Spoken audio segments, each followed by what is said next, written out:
एक राजा के पास एक बहुत समझदार पढ़ाया हुआ तोता था। वह बड़ा चतुर था। एक दिन राजा तोते को अपने साथ गंगा स्नान को ले गया और उसको घाट पर बैठाकर स्वयं स्नान करने लगा। तभी तोते की नजर अमर फल पर पड़ी, जो पास ही नदी में बहता हुआ आगे बढ़ा जा रहा था। वह उसको नदी से बाहर निकाल लाया और राजा के आने पर उसको वह अमर फल देता हुआ बोला, महाराज, यह अमर फल है, इसे खा लीजिए। राजा ने कहा, मैं अकेला अमर फल खाकर क्या करूंगा, अपने बाग में लगा दूंगा। जब इसमें फल लगेंगे तब सब कुटुंबियों को खिलाकर अमर कर दूंगा। गंगा स्नान से लौटकर राजा ने वह फल माली को देकर कहा, इस फल को बाग में लगा दो। थोड़े ही दिनों में पेड़ फल फूल गया, उसमें फल लगने लगे। एक दिन एक फल पककर पेड़ से गिरा तो उसे सांप ने सूंघ लिया, जिससे वह जहरीला हो गया। अनजान माली वह अमर फल लेकर राजा के पास आया। राजा फल को देखकर बहुत खुश हुआ और कुछ सोचकर वो फल पहले कुत्ते को खाने को दिया, क्योंकि राजा बड़ा नीतिवादी और विचारवान था। वह जानता था कि बिना सोचे समझे किसी भी वस्तु को खाना ठीक नहीं होता। राजा ने ज्यों ही वह फल कुत्ते को खिलाया, कुत्ता मर गया। यह देखकर राजा ने क्रोधित होकर अपने तोते से कहा, बेईमान तोते, तू हमें जहर देकर मारना चाहता था। ये कहकर राजा ने क्रोध में आकर तोते को मार डाला और माली से कहा, इस पेड़ के चारों ओर घेरा डाल दो, जिससे कोई इसका फल न खा सके।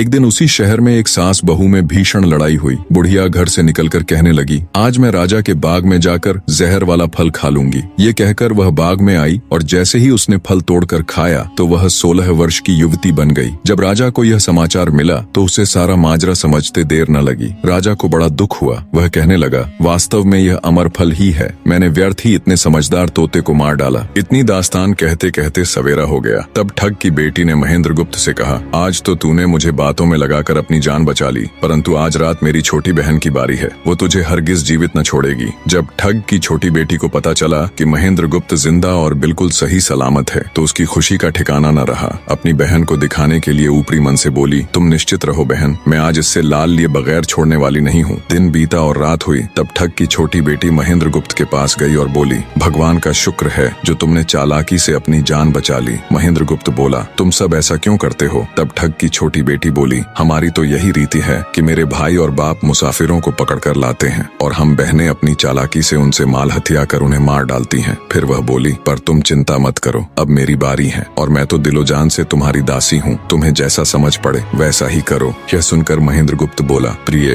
तुम भी मुझे देखते ही पसंद आ गई थी। दिल करता है कि हर पल तुम्हारे पास ही रहूं। तुम अपनी बड़ी बहन की तरह नहीं हो, तुम एक नेक दिल औरत हो, तुमसे मेरा कुछ भी छिपा हुआ नहीं है। उसकी बात सुनकर ठग की बेटी ने कहा, तुम कहते हो कि मुझसे कुछ भी छिपा नहीं है, तो फिर वे लाल कहाँ हैं? महेंद्र गुप्त ने कहा, वो चारों लाल मेरी जांघ में हैं, अगर तुम निकालना चाहो तो निकाल लो, बने रहे।